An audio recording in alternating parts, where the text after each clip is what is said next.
कोई भी लोगो क्या इमोशन कम्युनिकेट करता है वो सबसे ज्यादा इंपॉर्टेंट है। न्यूमरो वास्तु का लोगो अगर आप देखें, बहुत लोगों ने इसको अप्रिशिएट किया। ओरिजिनली इंडिया में किसी और रूप में पहले होता रहा है, पर हमने ध्यान नहीं दिया। कुछ नंबर्स को हमने गुड का तमगा दे रखा है, कुछ नंबर्स को हमने बैड का तमगा दे रखा है। 13 is the luckiest number for that person.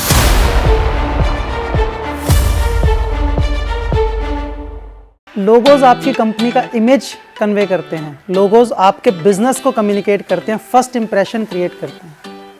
तो लोगो डिज़ाइनिंग नॉर्मली हम लोग डिज़ाइनर्स नहीं हैं, जनरली न्यूमरोलॉजिस्ट डिज़ाइन नहीं करते, लेकिन हाँ आइडिया और कॉन्सेप्ट दे सकते हैं या आप अप्रूव कर सकते हैं लोगोस को, या अपने लिए क्रिएट करना है तो ज़रूर डिज़ाइनर से करवा सकते हैं। तो कोई भी लोगो क्या इमोशन कम्युनिकेट करता है वो सबसे ज़्यादा इंपॉर्टेंट है। वो लोगो आपके बिजनेस मॉडल को रिफ्लेक्ट करता है कि नहीं। न्यूमरो वास्तु का लोगो अगर आप देखें, बहुत लोगों ने इसको अप्रिशिएट किया। ये लोगो बिजनेस को क्लियरली कम्युनिकेट करता है। अगर आप लोगो ही देख लें केवल, तो आपको महसूस होगा it is something related to numerology and vastu, right.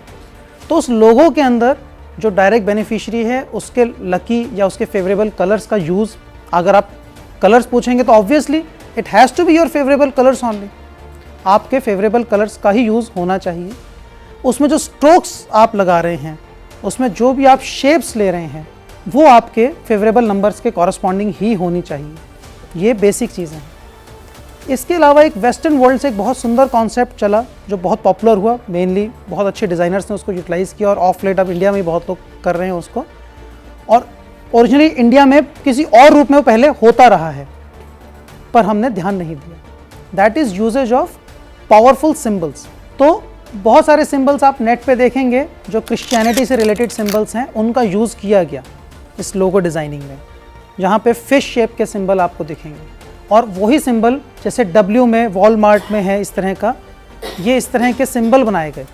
ये सिंबल एक्चुअली ये लाइफ को रिप्रेजेंट करते हैं सिंबल्स। इनका भी एक विज्ञान है, इनके पीछे भी कुछ रहस्य हैं, और वो रहस्यों की पावर जब आपके लोगों में आती है तो उसको पावरफुल करती है। तो बहुत लोग अब इसको ब्लाइंडली फॉलो कर रहे हैं, लेकिन उसके बावजूद बिजनेस अच्छा नहीं कर रहा, उसके बावजूद कोई बहुत बड़ा परफॉर्म कर रहे हो, ऐसा नहीं है कुछ लोगों के साथ। क्यों? क्योंकि जो इंपॉर्टेंट पैरामीटर्स हैं बाकी के, वो फुलफिल नहीं कर पा रहे, वो आइडेंटिफाई नहीं कर पाते, वो नंबर्स की स्टैंडर्ड वाइब्रेशन के ऊपर ही चल रहे हैं। उन्होंने फॉर्मूला बना रखा है कि 45 number good, 50 number bad, what ever, for example, right. जैसे आप शेयर कर रहे थे कि कुछ नंबर्स को हमने गुड का तमगा दे रखा है, आपने कहा डिफाइन कर रखा है, कुछ नंबर्स को हमने बैड का तमगा दे रखा है। जिस लॉ फॉर्म की, जिसकी व्यक्ति की मैंने बात करी, 13 is the luckiest number for that person. उनकी गाड़ियों के नंबर, उनकी बाकी सारी चीज़ें हम लोग 13 पे, 4 पे सेट करके आते हैं। तो ऐसा हरगिज़ नहीं है कि सबके लिए, किसी के लिए एक स्टैंडर्ड लकी नंबर या कोई नंबर अच्छा है कि सबके लिए बुरा है, ऐसा नहीं होता। तो लोगोज़ में भी अगर आप कुछ स्टैंडर्ड सिंबल्स ले रहे हैं सोच के कि पावरफुल हैं, तो आप ज़रूरी नहीं है कि वो आपके लिए पावरफुल होंगे।